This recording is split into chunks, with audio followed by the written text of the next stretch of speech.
அனைத்துக்கும் ஆதாரமான இயற்கையை வணங்கி என் குருநாதர்கள் மற்றும் சித்தர்களின் பொற்பாதங்களை என் சிரசின் மேல் ஏற்று இந்த வகுப்பை தொடங்கலாம். இப்போ அஸ்னமுத்திரையை பற்றி நிறைய பேருக்கு நிறைய சந்தேகங்கள் வருது.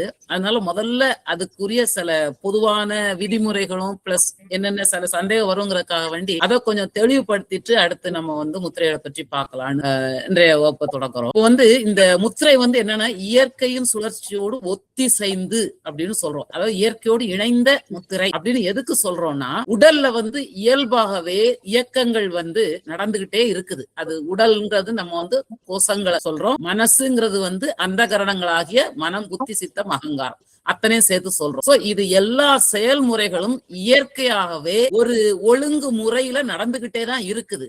சோ அந்த முறையோட நம்ம ஒத்திசைந்து இணைந்து அந்த செய்யறதுதான் இந்த முத்திரையோட மெயினான பர்பஸ். அப்புறம் இது இயற்கை நீதிகளுக்கும் உட்பட்டு தான் நடக்குது. இப்போ தேய்பிரையில இடது சுவாசம் நடக்கும் போது பண்றோம், வளர்பிரையில வலது சுவாசம் நடக்கும் போது பண்றோம். சோ அதுக்கும் இயற்கையில அப்படி நடக்கிறதுனால தான் அதை அப்படி சொல்லியிருக்கிறோம். ஒன்னொன்னையா நம்ம ப்ரூஃபும் பார்த்துக்கிட்டு வர்றோம்.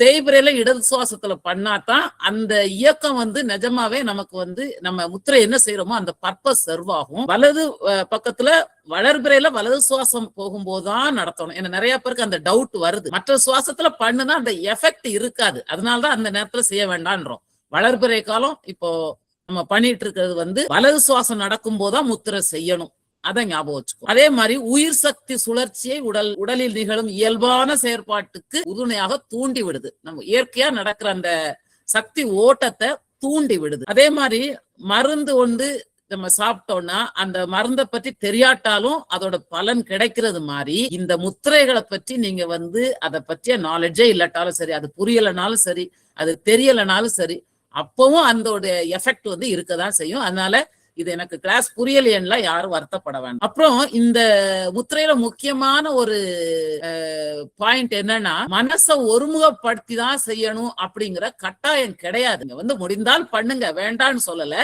ஆனாலும் நீங்க மனசை ஒருமுகப்படுத்தாம செஞ்சாலும் இந்த முத்திரை வேலை செய்யும். இது ஏன்னா மற்ற சாதனங்கள் பொதுவாவே மனசை ஒருமுகப்படுத்துறத மையமா வச்சுதான் மற்ற எல்லா சாதனங்களும் இருக்கும்.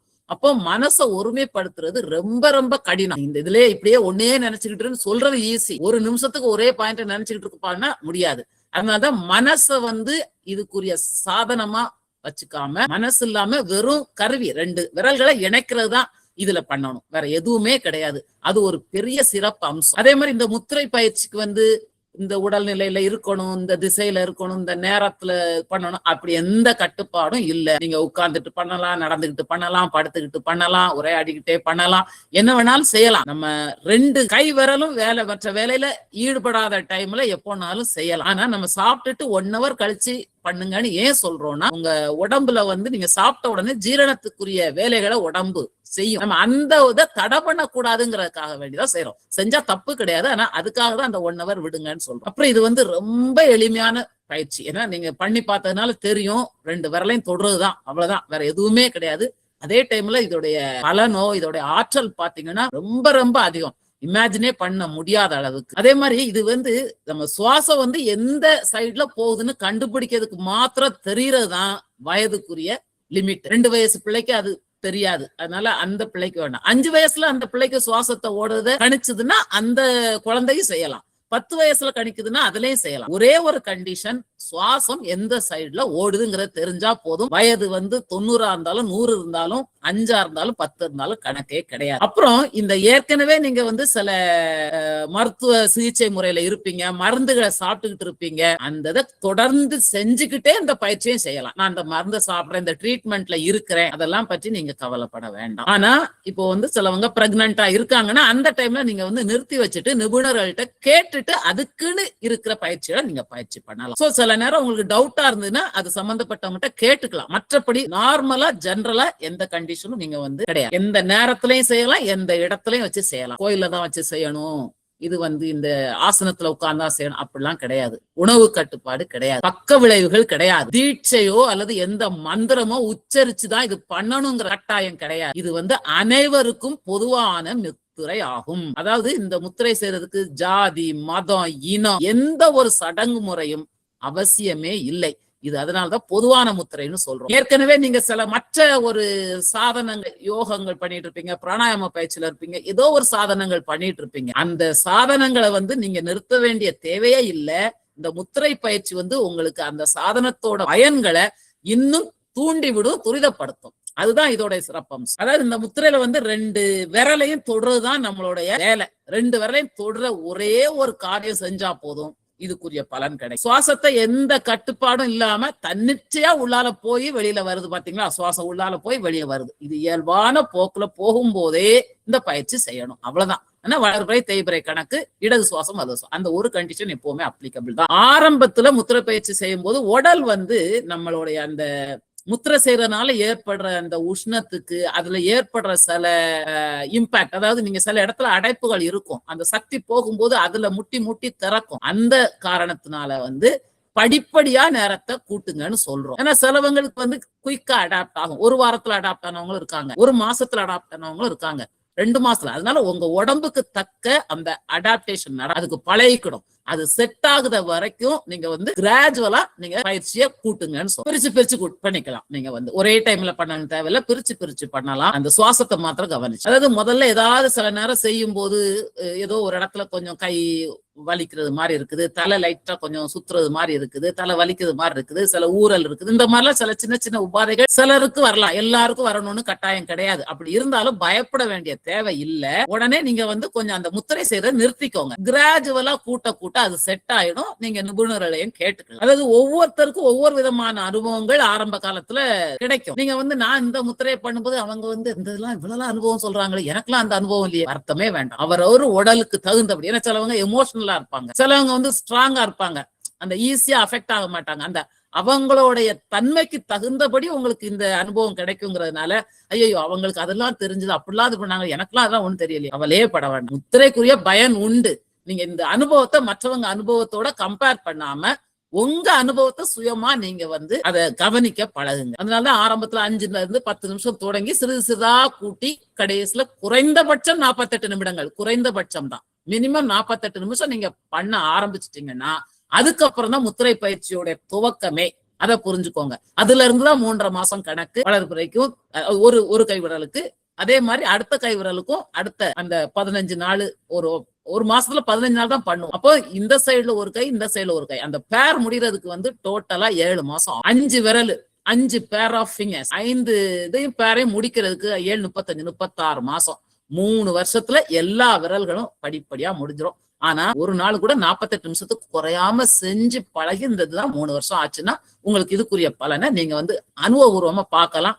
என்னென்ன நடக்கும்னு நாங்க சொல்ல வேண்டிய தேவையே இல்லை. அதே மாதிரி இது என்னன்னா, இது ஒரு சப்ளிமெண்டரி தெரப்பியும் போ, காம்ப்ளிமெண்டரி தெரப்பியும் போ அப்படின்லாம் சொல்றாங்க. இப்ப மேடம் நிறைய தெரப்பி சொன்னாங்கல்ல, மியூசிக் தெரப்பி, நிறைய தெரப்பி சொன்னாங்க. இதுவும் அந்த மாதிரி ஒரு தெரப்பி தான். இப்போ இந்த முத்திரை பயிற்சி உடல் நலத்தையும் கொடுக்குது, மனநலத்தையும் கொடுக்குது, ரெண்டையுமே கொடுக்கும். இது நம்ம என்ன ஆகும்னா, எனக்கு அதனால ஒரு கஷ்டமும் வராதா, அதெல்லாம் கிடையாது. நமக்கு எப்பவும் அந்த இயற்கையா நிகழ்வு இருக்கதான் செய்யும். அதாவது க்ளோஸா இருக்கவங்களோட பாதிப்பு நம்மளை பாதிக்கும். அதே மாதிரி வேற ஏதோ ஒரு மனப்பிரச்சனைனால பாதிப்பு, ஒவ்வொருத்தருக்கும் ஒவ்வொரு பிரச்சனை வரும். இதுல பிரச்சனை இல்லாதவங்க எல்லாம் மனுஷங்களாவே இருக்க முடியாது, பிரச்சனைகளோட சேர்ந்ததுதான். பிரச்சனையை அனுபவிக்கதாங்க வந்திருக்கிறோம், அதை புரிஞ்சுக்கணும். அப்போ அந்த பிரச்சனையை எதிர்கொள்ற விதத்துல உங்களுடைய மனசு செட் ஆகும். அதுதான் அதை அக்செப்ட் பண்ற பக்குவம், அதை ஏற்றுக்கொள்ற தன்மை. ரைட், இது எனக்கு மாத்திரம் இல்ல, உலகத்துல எல்லாத்துக்கும் நடக்கிறதான். ஒவ்வொருத்தருக்கும் ஒவ்வொரு நேரத்துல நடக்கும், அவ்வளவுதான். எனக்கு இது சீக்கிரம் நடந்து போச்சு, குயிக்கா அதுல இருந்து நீங்க ரெக்கவர் ஆயிருவீங்க. அதாவது அதுக்காக கவலையே இருக்காது. துன்பம் வரும் வேலையிலே சிரிங்க மாதிரி சிரிச்சுக்கிட்டுலாம் இருக்க மாட்டோம். ஒரு ஆள் இறந்து கிடக்கும்போது சிரிப்பா வராது. ஆனா அந்த நிலையில இருந்து அந்த மைண்ட் கொஞ்சம் அதை கொஞ்சம் கொஞ்சமா பழகி குயிக்கா ரெக்கவர் ஆகும். அதுதான் இந்த பயிற்சியோட முக்கியமான அவுட்கம். சோ இந்த அமைதியா, மனசு தெளிவா, எதையுமே ஒரு பக்குவமா அணுகக்கூடிய முறை, எதையுமே ஏற்றுக்கொள்ளும் தன்மை, அந்த விதத்துல நீங்க மாறி. இன்னொன்னு என்னன்னா, முத்திரை செய்யும் போது நான் தப்பான விரலை தொட்டுட்டேன் அப்படின்னு நினைச்சிட்டு பயப்பட வேண்டாம். ஏன்னா வளர்பிறை காலத்துல நம்ம இந்த சைடு பண்ணிட்டேன், தேய்பிறை காலத்துல ஐயோ மாத்தி பண்ணிட்டேன், பதட்டமே வேண்டாம். எந்த இதுல பண்ணணுமோ அதுல பண்ணீங்கன்னா அதுக்கு எஃபெக்ட் இருக்கும். மாத்தி பண்ணினீங்கன்னா அதுக்கு எந்த எஃபெக்டும் இருக்காது, அவ்வளவுதான ஒழிய அதுக்காக பாதகமா போயிடாது. கை மாத்தி பண்ணாலும் விரல் மாத்தி பண்ணாலும் ஒன்னும் தவறு நடந்துராது, பயப்படாதீங்க. அதுதான் ரொம்ப நீங்க முக்கியமா தெரிஞ்சுக்கணும். அடுத்தது இப்ப முத்திரையை பற்றி வந்துருவோம். ஏன்னா ஏற்கனவே இது வந்து முன்னாடியே கிளாஸ்ல சொல்லிட்டேன். ஏன்னா முத்திரையை பற்றி தெரிஞ்சுக்கிடக்கூடிய அடிப்படை இதுங்கிறதுனால நம்ம வந்து இது ஏற்கனவே பார்த்திருக்கிறோம். இடது சுவாசம் வலது சுவாசம். அந்த இடது சுவாசம் வந்து இடது நாசியில போறது எப்படின்னா, இத வந்து நம்ம இடகலை பிங்கலைன்னு சொல்றது என்னன்னா, இடகலை வந்து இடது சுவாசம்னு ஞாபகம் வச்சுக்கோங்க, பிங்கலைய வலது சுவாசம்னு ஞாபகம் வச்சுக்கோங்க. இந்த இடகலை பிங்கலை பேர் தெரியட்டாலும் நீங்க கவலையே பட வேண்டாம். இடது சுவாசம் வலது சுவாசம். இடது பக்கம் சுவாசம் நடக்கும் போது அந்த நாடி, அதாவது இடது சுவாசம் நடக்கிற அந்த நாடிக்கு பேர் தான் இடது பக்க நாடி, அதாவது இந்த லெஃப்ட் நாஸ்ட்ரல்னு வச்சுக்கோங்க. வலது பக்கம் நமக்கு சுவாசம் நடக்கிற நாடி பேரு வலது நாடி. சோ இடது நாடி வலது நாடி. அப்போ இந்த மாதிரி சுவாசம் நடக்கும் போது அந்த நாடி வந்து உடல்ல எப்படி அந்த மொத்த பாதையும் இருக்குதுங்கிறதா இந்த படம். அதாவது இடது அப்படின்னு தொடங்குனீங்கன்னா இடது சுவாசம் வந்து முதல்ல வந்து வலது பெருங்கால்ல இருந்து நேரே அந்த வழிப்பாதை எப்படி போகுதுன்னு பாருங்க. 2 படம் போட்டிருக்கேன் பாருங்க. அதாவது இடது பக்கத்துல உள்ளது வந்து இடது சுவாசம் இடது கையில தான் வந்து முடியும், வலது சுவாசம் வலது கையில தான் வந்து முடியும். ஆனா ஆப்போசிட் லெக்ல தொடங்கும். நீங்க ஞாபகம் வச்சுக்க வேண்டியது, இடது சுவாசம் இடது கையில் கொண்டு போய் சேர்க்கும். அது அதோட பாத்து வந்து கால்ல இருந்து எல்லா இடத்துக்கும் இருக்கு, தலை வரைக்கும் போய் கீழே வரும். அதே மாதிரி வலது சுவாசம் வந்து வலது கையில போய் தான் முடியும். அதனாலதான் வலது சுவாசத்தை வலது கை மூலம் பண்றோம். அந்த பாயிண்ட் ஞாபகம் வச்சா போதும். இடது சுவாசம் இடது கையோட சம்பந்தப்பட்டது, வலது சுவாசம் வலது கையில வரைக்கும் போகுது, கீழே கால்ல இருந்து தொடங்குது. அப்போ உடல் எங்கும் சக்தி பரவுது 2 சுவாசத்தினால. அதுதான் இது. இதுக்குரிய ப்ரூஃப் தான் நான் முன்னாடியே சொல்லியிருக்கிறேன். வைத்திய காவியம் 1500 பாடல் 5லயும் கொடுத்திருக்கிறாரு. அதே போல நாடி சாஸ்திரம் திரிநாடிங்கிறதுலயும் அதே கருத்தை சொல்லியிருக்காரு. அதாவது இந்த இடது சுவாசம் வலது சுவாசம் அந்த 2 நாடிகளோட சக்தி ஓட்டம் வந்து கால்ல இருந்து தலை வரை பாய்ந்து ஓடி இடது பக்கம் இடது கை மற்றும் வலது கையில் பொருந்தி போகிறது. இதுதான் இந்த இதுல இருந்து இது பண்ண முடியும். இதை வந்து நம்ம அகஸ்தியர் சொல்லியிருக்காரு. அதுபடி ஏன்னா இந்த எங்களுக்கு தெரியல, வேற இதுல இந்த அளவுக்கு டீடைலா கொடுத்து, அதாவது இடது சிரசு போறது எல்லாம் சொல்லியிருப்பாங்க. ஆனா கை வரைக்கும் வர்றது வந்து தெரியல, எங்க நாலேஜுக்கு தெரியல, அவ்வளவுதான். சோ இந்த இடது சுவாசமும் வலது சுவாசமும் இடது கை விரலுக்கும் வலது கை விரலுக்கும் கொண்டு போய் சேருது அப்படிங்கிற கான்செப்ட புரிஞ்சோட பாதை தான் உங்களுக்கு தெரியணும். அப்போ சுவாசம் மூலம் உடலெங்கும் சக்தி பரவுது அப்படிங்கிற ஒரே கான்செப்ட் தான். அடுத்தது வந்து இன்னொரு பாடல் கொடுத்திருக்கிறாங்க. அதாவது ஞான சரநூல், அகஸ்தியரோட ஞான சரநூல்ல 16வது பாடல் பாத்தீங்கன்னா, இந்த பாட்டை நீங்க வேணுங்கிறவங்க பார்த்து கேட்டுக்கோங்க. நான் அதை போட்டு எல்லாத்தையும் வந்து ரொம்ப இவ்வளவு கஷ்டமா நினைக்க வேண்டாம். அதோட அர்த்தத்தை மாத்திரம் சொல்லிடுறேன். அதாவது மூக்கு தண்டு இருக்கு இல்லையா, இப்போ மூக்கு 2 இடது பக்கம்னா இடது பக்கம் மூக்கு தண்டு இருக்கு, வலது பக்கமும் உள்ளால மூக்கு தண்டு இருக்குது. அந்த மூக்கு தண்டுக்கு எதிர்த்தாப்புல இருக்குது, மேல இருக்குது, கீழே இருக்குது, 4 பாகம் இருக்குது மத்தி. இப்போ ஒரு சைடும் இடது பக்கம்னாலும் சரி வலது பக்கம்னாலும் சரி, அந்த சுவாசம் போகும்போது நீங்க இடது சுவாசம் நடக்கும் போதே சில நேரம் அந்த மூக்கு தண்டை சார்ந்து போகும். அப்படி போச்சுன்னா அப்போ வந்து நமக்கு வந்து மண் மூலக்கூறு அங்க உள்ளால போகுதுன்னு அர்த்தம். மூக்கு தண்டுக்கு ஆப்போசிட் சைடுல போச்சுன்னா வாயு, அதாவது காற்று மூலக்கூறு போகுதுன்னு அர்த்தம். மேல் பகுதியை சார்ந்து போச்சுன்னா அது வெப்ப மூலக்கூறு, கீழ்ப்பகுதியை சார்ந்து போச்சுன்னா அது வந்து நீர் மூலக்கூறு, மத்தியில பாய்ந்து செஞ்சதுன்னா அது வந்து ஆகாய மூலக்கூறு. சோ இது வந்து ஜஸ்ட் தெரிஞ்சுக்கலாம். அதாவது ஒரு இப்போ சுவாசத்துல இடது சுவாசம் வலது சுவாசம்னு பாத்தீங்கன்னா இந்த கலர்ல காட்டியிருக்கோம் நம்ம கலர் கோட்ல. மூக்குத்தண்டு வந்து ஒட்டி போறது வந்து என்ன மூலக்கூறு, நமக்கு வந்து எர்த்னு சொல்றோம். அதாவது எர்த் தான் மண் மூலக்கூறு. அதே இது அந்த ஆப்போசிட் சைட்ல அந்த துவாரத்துல இதை தொட்டு போச்சுன்னா அது வாயு, மேல தொட்டு போச்சுன்னா அது வெப்ப மூலக்கூறு, கீழே தொட்டு போச்சுன்னா நீர் மூலக்கூறு. இதேதான். அப்போ நமக்கு வந்து இப்படி பாத்தீங்கன்னா இந்த சுவாசத்துல நீங்க போகும்போது இடது நாசி வழியா சுவாசிக்கும் போது அந்த சுவாசத்திலயுமே இந்த 5 விதமான லெவலாத்தான் 5 மூலக்கூறு உள்ளால போகும். இது கூர்ந்து கவனிக்க புரியும், புரியட்டாலும் கவலைப்படாதீங்க. இத வந்து அந்த நூல்ல சொல்லியிருக்காரு. சோ இடது சுவாசத்துல இந்த 5 பக்கமா போறது, அதே மாதிரி வலது பக்கமும் இதே மாதிரிதான் போகும். வலது பக்கமும் மூக்குத்தண்டை ஒட்டி போனா மண் மூலக்கூறு, மூக்குத்தண்டுக்கு ஆப்போசிட்ல போனோம்னா அதை ஒட்டி அந்த ஆப்போசிட் சைட உரசிட்டு போச்சுன்னா வாயு கூறு, மேல உரசிட்டு போச்சுன்னா வெப்ப கூறு, கீழே உரசிட்டு போகும்போது அது நீர் கூறு, மத்தியில போச்சுன்னா ஆகாயக்கூறு. இதுதான் வந்து இடது சுவாசம் வலது சுவாசத்திலே நடக்கும் போது எந்தெந்த மூலக்கூறு போகுதுங்கிறதே அகஸ்தியர் சொல்லியிருக்காரு. இப்போ இந்த எதுக்கு நான் சொன்னேன்னா, எப்படி இந்த சுவாசத்தின் மூலம் பஞ்சபூதங்கள் உள்ளுக்குள்ளால ஈர்க்கப்படுகின்றதுங்கிறது தெரியணும். அதே மாதிரி கை விரலும் பஞ்சபூதங்களும் நமக்கு வந்து கனெக்டட்னு சொல்லியிருக்கிறோம். ஒவ்வொரு கை விரலும் ஒரு பஞ்சபூதத்தை குறிக்குது. அப்போ இதையும் நம்ம மூக்கு சுவாசத்தையும் கனெக்ட் பண்றோம் பஞ்சபூதங்களால சொல்றோம் இல்லையா. எதுக்கு இந்த கை விரலால தொடும் போது எப்படி இந்த அந்தந்த மூலக்கூறு போகுதுங்களோ சுவாசம் மூலமா அந்தந்த மூலக்கூறு வருது. அப்போ விரல்களும் பஞ்சபூதங்களும் முத்திரைகளும் எல்லாம் இணைஞ்சிருச்சா? ஏன்னா சுவாசத்திலையும் பஞ்சபூதங்கள், அதாவது பஞ்சபூதங்கள் 5 மூலக்கூறுகளும் உள்வாங்கி வெளியே விடுறோம். அதே மாதிரி கை விரல்களும் அந்த பஞ்சபூதங்களை குறிக்குது. அப்போ சுவாசமும் இதுவும் கனெக்ட் ஆகுறதுனால நமக்கு பஞ்சபூதங்கள் உள்ளால் ஈர்க்கப்படுகின்றன. விரலை தொடுவதால் அந்த விரலுக்கும் சுவாசத்துக்கும் உள்ள இணைப்புக்காக தான் அதை சொன்னேன். கிளியரா சித்தர்கள் சொல்லியிருக்காங்க. அந்த அளவுக்கு கவனிச்சு. அடுத்தது 2வது, சரி 2 விரலையும் தொடும்போது என்ன நடக்கும்? முதல்ல எப்படி கை விரலும் சுவாசமும் கனெக்டட் பஞ்சபூதங்களால, அதுக்காக தான் அந்த பாடல்களை சொன்னோம். சுவாசம் எப்படி நடக்குது, அதே மாதிரி கையோட இதுலயும் எப்படி அதெல்லாம் போய் சேருதுன்னு சொல்லியாச்சு. அடுத்தது இப்போ ஒரு சுவிட்ச போட்டீங்கன்னா லைட் எரியுது, ஆஃப் பண்ணீங்கன்னா லைட் ஆஃப் ஆகுது. அதுல ஆக்சுவலா என்ன நடக்குன்னா பாசிட்டிவ் சார்ஜ் நெகட்டிவ் சார்ஜ் அது ரெண்டையும் ஓப்பனா இருக்கும்போது உங்களுக்கு அந்த கரண்ட் பாயா மின்னோட்டம் இருக்காது. அந்த சுவிட்ச போடும்போது 2 கனெக்ட் ஆயிருது. கனெக்ட் ஆன உடனே லைட் எரியுது.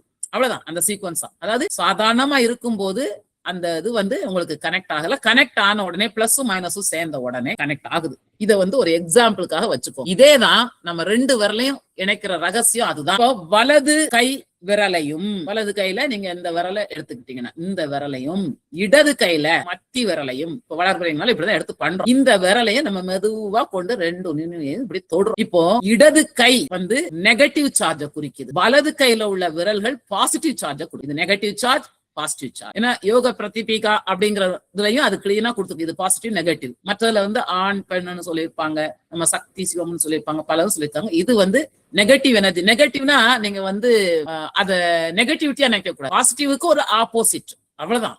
ஆப்போசிட் தான் நினைச்சுக்கணும். இது நெகட்டிவிட்டியா நினைச்சுக்க கூடாது. சோ இடது பக்கம் அதாவது எதிர் மின்னூட்டம்ங்கிறது நெகட்டிவ் சார்ஜ், ரைட் சைடுல பாசிட்டிவ் சார்ஜ், நேர் மின்னூட்டம். அப்போ 2ஐயும் தொடும் போது என்ன ஆகும்? மின் சுற்று கம்ப்ளீட் ஆகுது. சுவிட்ச ஆன் பண்ற மாதிரி 2ஐ தொட்டதோட. அப்போ 2ஐ தொடும் போது உயிர் சக்தி உடலெங்கு தூண்டப்பட்டு பரவும். அப்போ முத்திரையின் 2 கை விரல்களையும் இணைத்து நேர் மற்றும் எதிர் மின்னூட்டங்களை இணைத்து உடலில் ஆற்றல் சுழற்சியை தூண்டுகிறோம். இதுதான் கான்செப்ட். அதாவது ஏதோ சும்மா அப்படியே ஏதோ ஒண்ணு பண்றோம்னு நினைச்சுக்காதீங்க. அத்தனைக்கும் ரீசன் இருக்குது, அத்தனைக்கும் ரீசன் கொடுத்திருக்கிறாங்க. அதனால அந்த பாடல்களையும் கோட் பண்றோம். சுவாசத்துல எப்படி எங்க இருந்து எங்க வரைக்கும் சர்க்குலேட் ஆகுதுன்னு சொன்னோம். கை விரல்கள் இந்த பூதங்களை சொல்லுது, மூலக்கூறுகளை காட்டுது.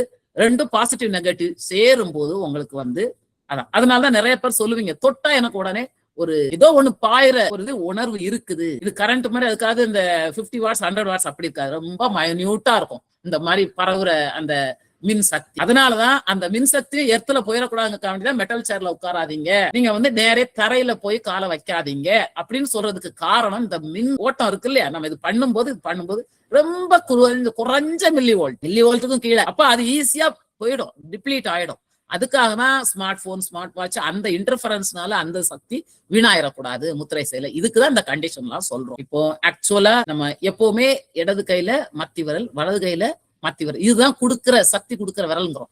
ஏன்னா இது ஆன்மாவை குறிக்குது. இந்த ஆன்மா எப்பவுமே பிரபஞ்ச சக்தியோட கனெக்ட் ஆகி இருக்கும். ஆன்மா எப்பவுமே பை டிஃபால்ட் எப்பவுமே கனெக்ட் ஆகி இருக்கும். அப்போ அந்த விரல் மூலம் அடுத்த விரலுக்கு நம்ம கனெக்ஷனை கொடுக்கிறோம். அப்போ பிரபஞ்ச சக்தி உங்களோட உடலுக்குள் நேரடியாக பாய்கிறது.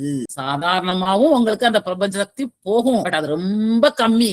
அப்போ நமக்கு ஏகப்பட்ட பழக்க வழக்கங்கள், சாப்பாடோட விதங்கள் எல்லாத்தினாலே அங்கங்க அடப்பு நச்சுக்கள் எல்லாம் இருக்கும். அப்போ அதோட எஃபெக்ட் தெரியாது. ஆனா இது 2ஐ தொடங்கும்போது அடிச்சு ஃபாஸ்டா அடிச்சு உள்ளால சர்க்குலேஷன் பண்றதுனால கொஞ்சம் கொஞ்சமா உள்ளால அந்த பிராண சக்தி உள்ளால போகுது. அதனால்தான் உங்களுக்கு புத்துணர்ச்சியா இருக்குது, எல்லா எஃபெக்டும் இருக்குது, நோய் குணமாகுது, மனசு தெளிவாகுது. இது எல்லாம் காரணம் இதுதான். சோ இதுதான் இந்த 2 விரல்களை நம்ம இணைக்கிறதோட ரகசியம்.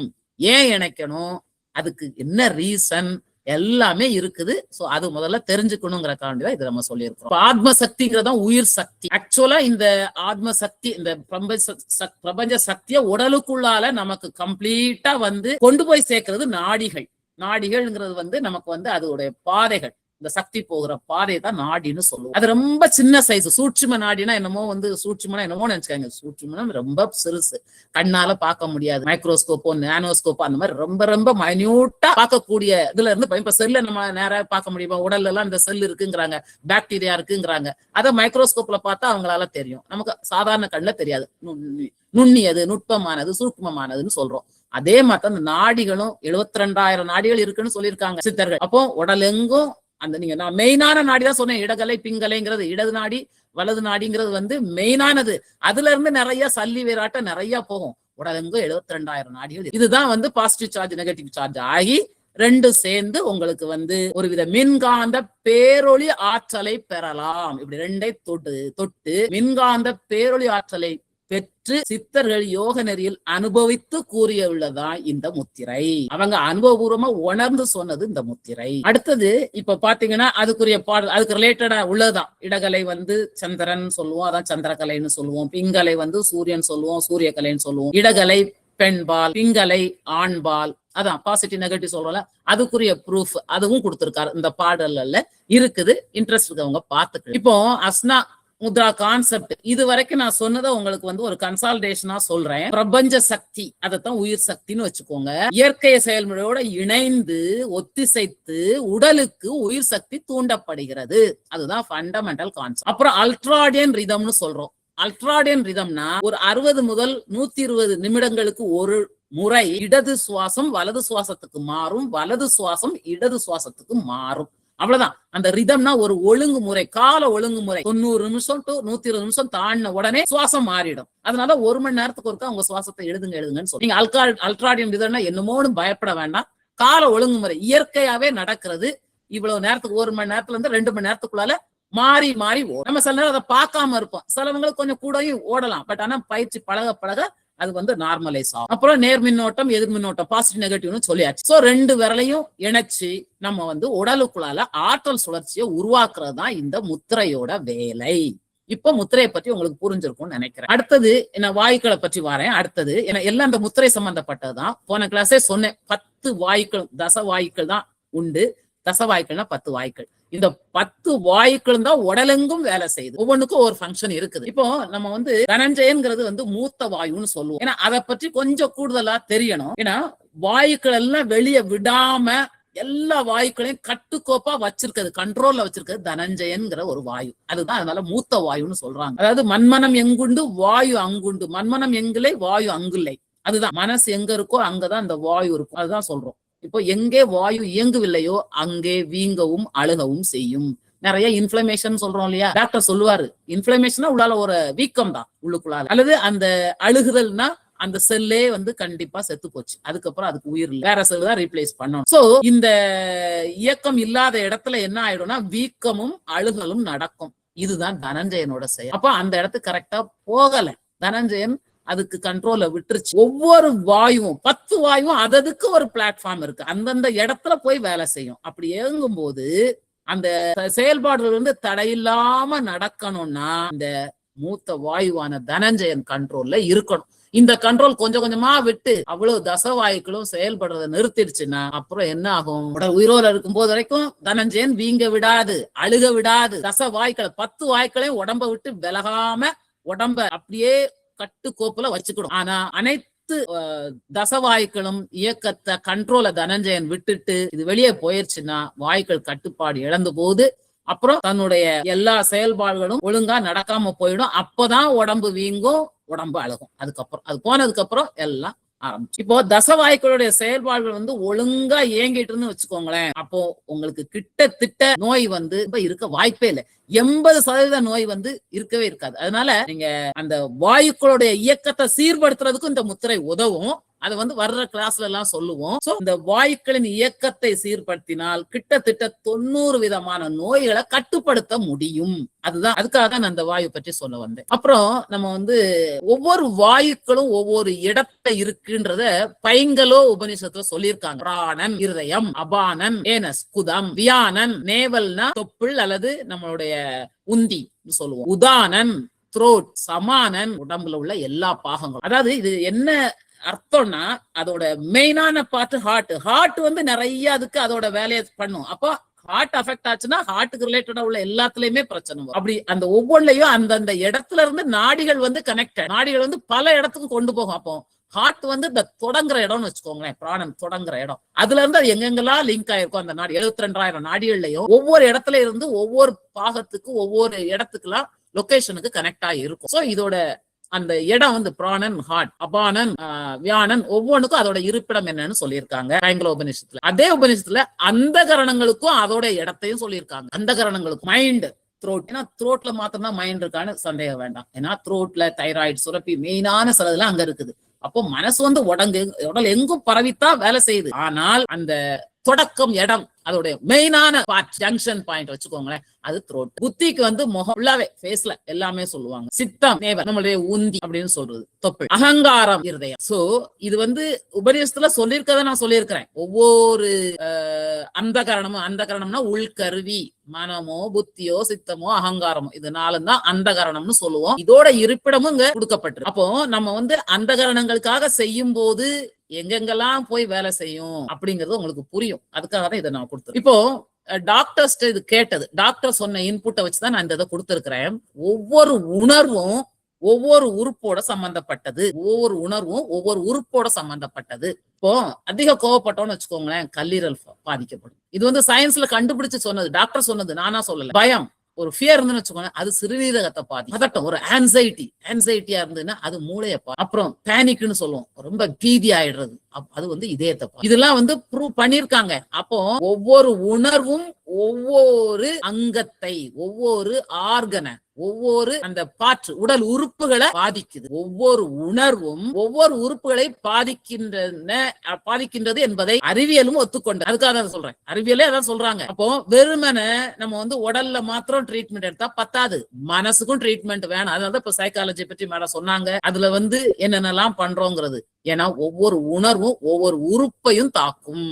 அதுக்காக தான் இந்த ஒரு சாம்பிள் தான் சொல்லியிருக்கேன். இப்போ அந்த கரணங்கள் எதுக்காக நம்ம வந்து இம்பார்ட்டன்டா படிச்சோம். நான் 2வது அசைன்மெண்ட் கொடுத்த உடனே நிறைய பேருக்கு வந்து கொஞ்சம் டவுட் வந்துருச்சு, கொஸ்டினே புரியலன்ட்டாங்க. அதாவது நான் வந்து என்ன சொன்னேன்னா, இப்போ வந்து நம்ம இந்த இது எக்ஸாம்பிளுக்கு வந்து இது சொன்னது அதுதான். ஒவ்வொரு உணர்வு நிலையும் ஒவ்வொரு உறுப்பை பாதிக்கும். அப்போ உடல்ல நோய் வரும். முதல்ல அந்த உணர்வு தான் வந்து நமக்கு வந்து சரி கட்டணும். உணர்வை சரி கட்டணும்னா அந்த பாதிப்பு வராது. அதனாலதான் எந்த அளவுக்கு கோஷங்களை, உடல் பாகங்களை நம்ம வந்து சரிப்படுத்த நினைக்கிறோமோ அந்த அளவுக்கு மனசையும் புத்தியையும் சித்தத்தையும் அகங்காரத்தையும் சரிப்படுத்தும். அதுதான் ஆரம்ப புள்ளி. கோபப்பட்டுட்டே இருந்தோம்னா அங்க கண்டிப்பா இம்பாக்ட் கல்லீரல்ல இருக்கும். ரொம்ப நாள பண்ண எதுக்கெடுத்தாலும் பயந்துகிட்டே இருந்தோம்னா சிறுநீரகம் பாதிக்கும். பதட்டப்பட்டுக்கிட்டே இருந்தா சில ஆட்களை எப்ப பார்த்தா எதுக்குன்னா லேசா மாதிரி அப்படியே டென்ஷன் ஆயிருவாங்க, பதட்டம் ஆயிருவாங்க. சோ அது கண்டிப்பா அதை பாதிக்கும். சோ இப்படி ஒவ்வொரு உணர்வும் பாதிக்குது. அது குறையா பாதிப்பு இருக்கும்போது ரொம்ப தெரியாது. அது எல்லை மீறி போன உடனே அதுக்குரிய ஹார்மோன் சுரக்காம அந்த பாகங்கள் ஒழுங்கா வேலை செய்யாம பிரச்சனை ஆயிடும். அதனாலதான் நம்ம வந்து ஒவ்வொரு உணர்வுக்கும் இம்பார்ட்டன்ஸ் கொடுக்கணுங்கிறதுக்காக வேண்டி கிட்டத்தட்ட 43 உணர்வுகளை சுவாமிகள் வந்து கன்சால்டேட் பண்ணி கொடுத்திருக்காங்க. அந்த உணர்வுக்கு ஆங்கில வார்த்தை என்ன, தமிழ் வார்த்தை என்னன்ட்டு. அப்போ அந்தந்த உணர்வு வந்து மனசால அந்த உணர்வு ஏற்பட்டுதா, இல்ல புத்தியால அந்த உணர்வு ஏற்பட்டுதா, சித்தத்தால ஏற்பட்டுதா, அகங்காரத்தால ஏற்பட்டுதா, இந்த 4 மாத்திரம் அந்த கரணங்களை மாத்திரம் எடுத்துக்கோங்க. அந்த 43 உணர்வுகளும் எந்த அந்த கரணத்தின் பாதிப்பால் நடக்க வாய்ப்பு அப்படிங்கறதான் கேள்வி. திருப்பியும் சொல்றேன், அந்த கரணங்கள்ங்கிறது மனம் புத்தி சித்தம் அகங்காரம். இந்த மனம் புத்தி சித்தம் அகங்காரம், இந்த 4 இருக்கு இல்லையா, இந்த 4 பாதிக்கும் போது ஆட்டோமேட்டிக்கா ஒரு உணர்வு வெளிப்படும். அப்போ இந்த உணர்வை வெளிப்படுத்துறது மனதின் பாதிப்பு, இந்த உணர்வை வெளிப்படுத்துவது புத்தியின் பாதிப்பு, இந்த உணர்வை வெளிப்படுத்துவது சித்தத்தின் பாதிப்பு. இப்படி இதுக்குரியதும் கொஞ்சம் அடுத்த கிளாஸ்ல சொல்றேன். எனக்கு நேரம் வந்து முடிஞ்சு போச்சு. அதனால இதோட நான் இந்த வகுப்பை நிறுத்திக் கொள்கிறேன். நன்றி, வணக்கம்.